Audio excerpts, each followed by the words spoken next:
बिस्मिल्लाहिर्रहमानिर्रहीम अस्सलाम वालेकुम दोस्तों, उम्मीद करता हूँ आप बिल्कुल ठीक ठाक होंगे। दोस्तों आज 24 दिसंबर सन 2021 और दिन है जुम्मा का। आप तमाम दोस्तों को हमारी तरफ से जुम्मा मुबारक हो। तो दोस्तों इस वक्त जो कोविड-19 के हालात हैं दुनिया में, वो ओमिक्रॉन के जो केसेस हैं उनमें इजाफा हो रहा है और इसके साथ ही जो दूसरे केसेस पुराने वेरिएंट थे उनमें भी थोड़ा बहुत इजाफा हो रहा है।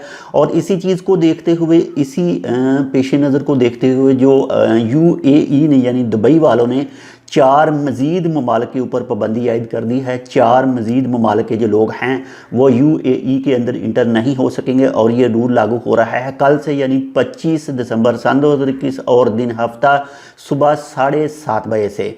इन 4 ममालिक के अलावा जो दूसरे ममालिक के लोग जिनको बैन नहीं किया गया, अगर वो भी इन ममालिक से होकर गुजरे हैं पिछले 14 दिनों में, तो उनकी भी एंट्री बैन होगी। UAE ने इनबाउंड फ़्लाइट इन 4 ममालिक से बैन कर दी हैं। तो इन 4 ममालिक में नंबर 1 पर है कीनिया, नंबर 2 पर है तंजानिया, नंबर 3 पर है एथियोपिया और नंबर 4 पर है नाइजीरिया।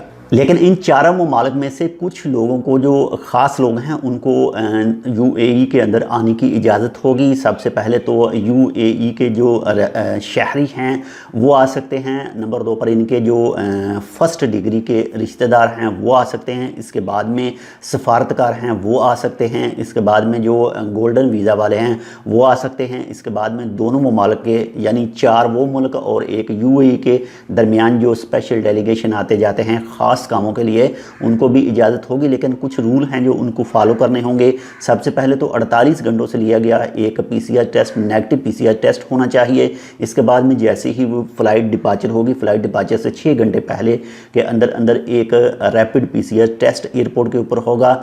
इसके बाद में जैसे ही वो UAE के एयरपोर्ट पर उतरेंगे तो एक और PCR टेस्ट उनसे होगा। बाकी जो मुसाफिर इन मुल्कों से आएंगे तो वो मज़ीद मालूमात अपने ट्रैवल एजेंट से भी हासिल कर सकते हैं। तो मिलते हैं इंशाल्लाह आपसे दूसरी अपडेट के साथ। अगर आपने अब तक हमारे channel tech with Urdu subscribe नहीं किया तो आप इसको सब्सक्राइब कर सकते हैं। अल्लाह हाफ़िज़।